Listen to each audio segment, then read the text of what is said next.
Now the places of agriculture, you can see this is Narmada Valley and agriculture developed here 8,000 years ago. Next, Ganga Basin, Ganga Doab. तो what do you mean by Doab? Doab क्या होता है? दो नदी के बीच का जो एरिया होता है, the place between the two river, उसको हम कहते हैं आब. तो दोआब, गंगा का दोआब, यू नो, गंगा की जितनी भी सहायक नदियां हैं, ट्रिब्यूटरी रिवर ऑफ गंगा, सोन, यमुना, ये सभी. तो ये ज़्यादातर फर्टाइल एरिया था और ये फर्टाइल एरिया में लोग ज़्यादातर बस गए. पॉपुलेशन डेंसिटी इस एरिया में ज़्यादा रही, वर्तमान में भी यहाँ ज़्यादा है. एग्रीकल्चर बिंद के उत्तर में ये एग्रीकल्चर डेवलप्ड हुआ. तो बिंद हो गया नर्मदा नदी, near the Narmada valley, and agriculture developed here 8,000 years ago. Now we will study about, now we will discuss about dates.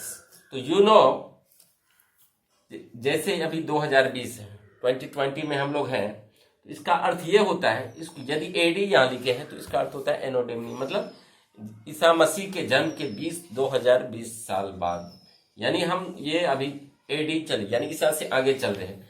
तो ये राइट यदि जाएगा, आगे जाएगा, तो ये एडी बनेगा. और यदि जीसस के क्राइस्ट के जन्म से पहले होगा तो उसको बीसी हम लिखते हैं, before Christ, and BCE, before common era. इसी को हम बीपी भी कर सकते हैं. वी कैन से बीपी मतलब मीन्स बिफोर प्रेजेंट. अब ट्रैवल, तो उस समय ट्रैवल होता था बैल के जरिए, बैलगाड़ी जो भी है. आज हमारे पास एरोप्लेन है, शिप, बस, ट्रक, जो भी है. Now where do we travel today? आजकल हम ट्रैवल क्यों करते हैं? We travel today for better education, for business, for trade, for pilgrimage, to visit the holy places or new places. These are the reasons behind traveling through. Now, Narmada valley, you know, Narmada river, Narmada के पास ये बिंद है, Narmada valley, यही agriculture developed हुआ. तो यदि matching में रहेगा question आपके बुक में, तो उसको मैच करना है. Narmada valley, early agriculture. Magadh was the first big kingdom. Magadh, you know, Ganga नदी के दक्षिण में है मगध. गंगा की सहायक नदियां हैं सोन, पुनपुन, फल्गु, कोसी, यमुना, सबसे बड़ी यमुना नदी है. तो यहाँ मगध में सबसे पहले बड़ा किंगडम एस्टेब्लिश हुआ था. मगध पर अनेक राजाओं ने शासन किया. Magadh was the first big kingdom. Garo hills, ये मेघालय में है. Indus and it's tributary, you know, Indus से ही बना है हमारे देश का नाम इंडिया, इंडस. तो इंडस एंड इट्स ट्रिब्यूटरीज, ये this was the first city agriculture develop. अब है पंजाब. अब मैंने आपके बारे में बताया कि दो नदियों के बीच का जो स्पेस होता है उसको आब कहते हैं. अब पंजाब है, यहाँ 5 नदियां हैं. तो 5 नदियां, सतलज, रावी, व्यास, झेलम, चेनाब, ये नदियां जो है इससे घिरा हुआ क्षेत्र ये पंजाब है, इसलिए हम उसका पंच आब. आब मतलब दो नदियों के बीच का जो एरिया होता है वो होता है. उसके बाद गंगा वैली, तो यू नो, ये गंगा वैली, गंगा घाटी. अभी यहाँ यूपी है, गंगा के बगल में बिहार है, उत्तराखंड है. तो गंगा वैली, ये सिटी डेवलप्ड हुआ था लगभग 2500 साल पहले, about 2500 years ago. Ganga valley developed around 2500 years ago. इतना आप लोग समझ गए. नाउ द क्वेश्चन इज,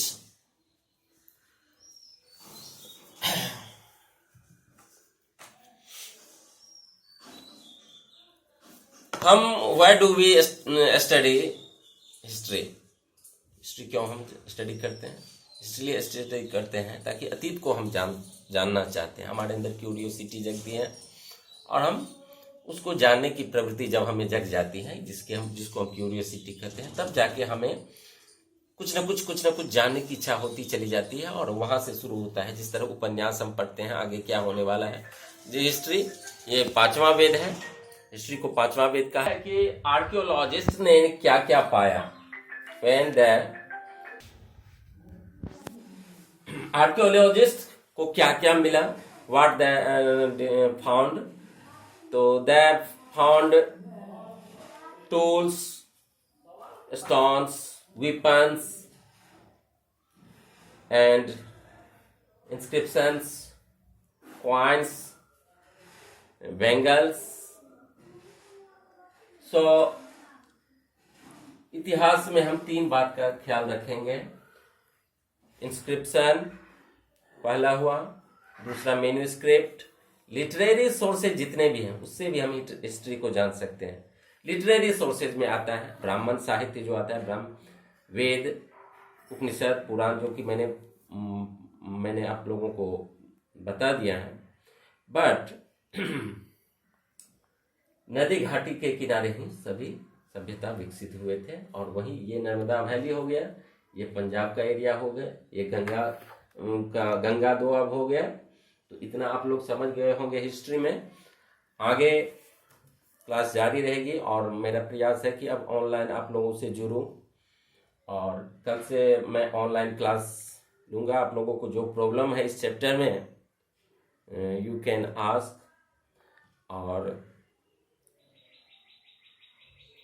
अपने स्वास्थ्य की देखभाल कीजिए, स्वस्थ रहिए, घर में बने रहिए। अगला वीडियो में जल्द ही आपको अगला वीडियो लेकर जल्द ही मैं आपके पास फिर आने वाला हूँ।